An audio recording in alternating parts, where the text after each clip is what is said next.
സമസ്ത മുഖപത്രമായ സുപ്രഭാതം Gulf edition ഉദ്ഘാടനം ബഹിഷ്കരിച്ചതിൽ പ്രതികരണവുമായി മുസ്ലിം ലീഗ് സംസ്ഥാന പ്രസിഡന്റ് സാദിഖ് അലി തങ്ങൾ.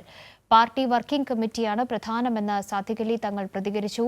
തെരഞ്ഞെടുപ്പ് അവലോകനമാണ് അജണ്ടയെന്നും തങ്ങൾ വ്യക്തമാക്കി. സമസ്തയുടെ മുഖപത്രമായ സുപ്രഭാതം ഗൾഫ് എഡിഷന്റെ ഉദ്ഘാടനം ബഹിഷ്കരിച്ചാണ് ലീഗ് യോഗം കോഴിക്കോട് ചേർന്നത്.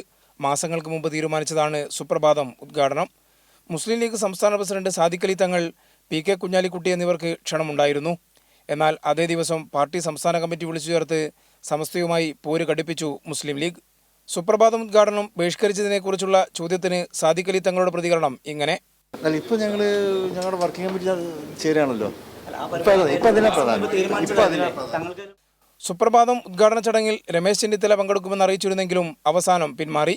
കോൺഗ്രസ് നേതാക്കൾ പങ്കെടുക്കുന്നത് തടയാൻ ലീഗ് ഇടപെട്ടതായും സമസ്തയിൽ വിമർശനമുണ്ട്. ലോക്സഭാ തെരഞ്ഞെടുപ്പ് അവലോകനമാണ് ലീഗ് യോഗത്തിന്റെ പ്രധാന അജണ്ട. ഇടഞ്ഞു നിൽക്കുന്ന സമസ്തയിലെ ഒരു വിഭാഗത്തോട് സ്വീകരിക്കേണ്ട നിലപാടും യോഗം ചർച്ച ചെയ്യും.